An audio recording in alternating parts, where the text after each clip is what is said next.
నూతనంగా ఏర్పడిన అంబేద్కర్ కోనసీమ జిల్లా కేంద్రం అమలాపురం పట్టణంలో ట్రాఫిక్ రద్దీ పెరిగిన కారణంగా నూతన వంతెనల నిర్మాణానికి శ్రీకారం చుట్టినట్టు జిల్లా కలెక్టర్ మహేష్ కుమార్ తెలిపారు.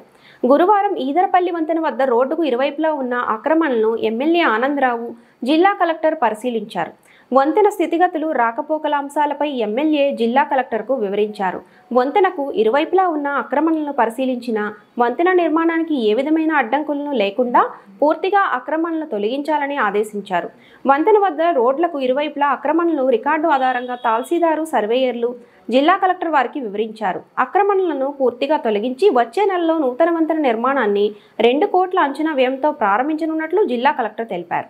పూర్తిగా ఆక్రమణలకు తొలగించి నిర్మాణానికి ఎటువంటి అడ్డంకులు లేకుండా చర్యలు చేపట్టాలని రెవెన్యూ, స్థానిక పురపాలక, రహదారులు, భవనాల శాఖ అధికారులను జిల్లా కలెక్టర్ ఆదేశించారు. ఈ కార్యక్రమంలో జిల్లా police superintendent B Krishnarao, RDO Madhavi, MPDO Babjiraju, municipal commissioner KVVR Raju, తహసీల్దార్ అశోక్ కుమార్, రహదారులు, భవనాలు శాఖ డివిజనల్ ఇంజనీర్ వర్మ తదితరులు పాల్గొన్నారు.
అదే రావాలి మాకు ఊళ్ళోకి రావాలా బయట రాయమండలన్నా బండలన్నా ఇది అడితే ఇలా వస్తుంది అదే దాంట్లో